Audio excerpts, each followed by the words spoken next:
But you know, all of these pastors that's sitting here, ministers can tell you, brothers and sisters, do you really realize what a pastor really does? Some think that he comes just to preach a word on Sunday. Or he's somebody that you can throw stones at if you don't agree with him. But let me give you some ifs for you to understand and let you know that this is not just for Pastor Newton, but Sister Newton, I think that he would agree with the songwriter. And the songwriter say that there's no me without you.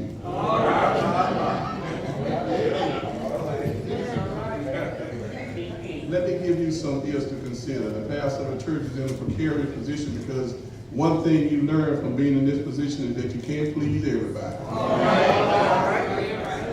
You heard it all, Pastor Newton, 16 years. If he's too young, he lacks experience. If his hair is gray, he's too old for the young people. If he has several children, he has too many. If he has no children, he's setting a bad example. If he preaches from his notes, he has canned sermons and it's too dry. If he uses notes, he didn't study.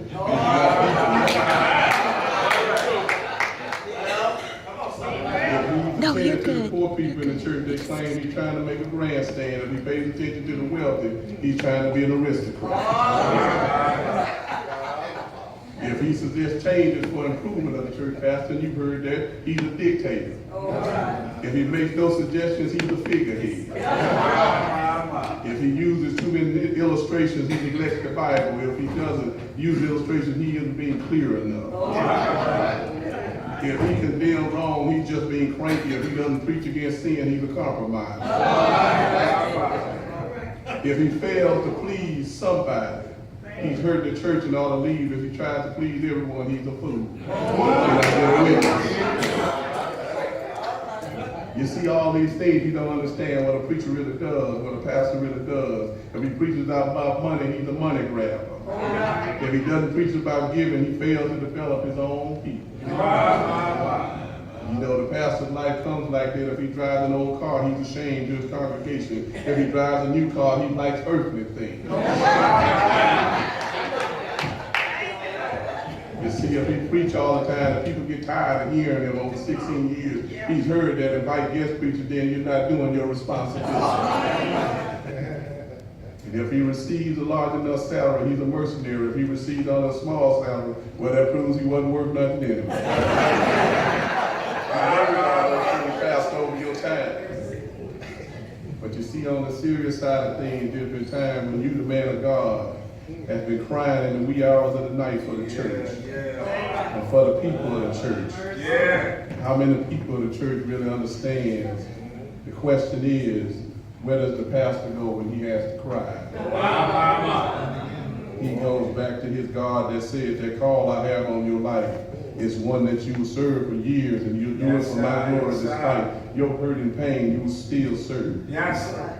There's been time when you, the man of God, has given out your own pocket for the church and the people of the church, but nobody sees what the pastor really does. There's been time when you, the man of God, will give of yourself. Yes, sir. When no one else in the church would, the pastor has to stand and give above and beyond what anyone else would do. There's been time when you, the man of God, will give for the needs of the many that outweigh the needs of the few of the one. But you, the driving force in the church, God's called person, love God, love people. Love people, love God. The pastor understand that because the challenges are many, Pastor, you know that you've experienced those things. There's been time when you, the man of God, prepare services to do 100 people or 1,000 will be in service, show up, and you preach as though there were 1,000 even in the church. Pastor Newton, through it all, 16 years, you've endeavored to persevere through the challenges, all for the glory of God. Yes. You see, a lot of people don't understand, Pastor, that as a pastor, many don't realize that first and foremost, you're a man. You have your ups and downs, your ins and outs, your goods and bads, just like everyone else. It may have been hard sometimes, tiresome sometimes, things that left you wounded, weary, and sad. And for a brief moment you thought, Lord, is this really why you called me into this work? But then there's that call of God on your life that says, yes, it is. Yes, it is. It constantly drives you onward, onward, onward, ever tired, onward, onward, until God said that my purpose is fulfilled. Pastor Newton, for 16 years, you stood in the midst of everything. And even in your own midst of your own pain. Yes, sir. Yes, sir. You just told God, yes, sir, tell me where to go, send me. Yes, sir. And I'll go. Yes, sir. We thank you for your commitment, God. You knew who was just right for the job here at New Union. Yes, sir. 16 years ago, the search committee may have gone out and looked for someone, but God said, you don't have to look no more. I've already done a search for you, and the pastor's name is Pastor Howard Newton. That's Howard Newton, the one that gives more, gives y'all things. Yes, sir. I remember a story about Booker T. Washington. Booker T. Washington, renowned educator, about 100 years or so ago. Shortly after he took over the institute, Tuskegee Institute in Alabama, he was walking through an exclusive section of town when a woman, a wealthy white woman, stopped him. Not knowing Mr. Washington by sight, she asked him if he'd like to earn a couple of dollars by chopping wood for her. It takes humbleness to be able to take yourself out of something and to be able to look at what the situation really is. But because he had no pressing business at the moment, Dr. Washington smiled and rolled up his sleeve and proceeded to do the humble chores she had requested.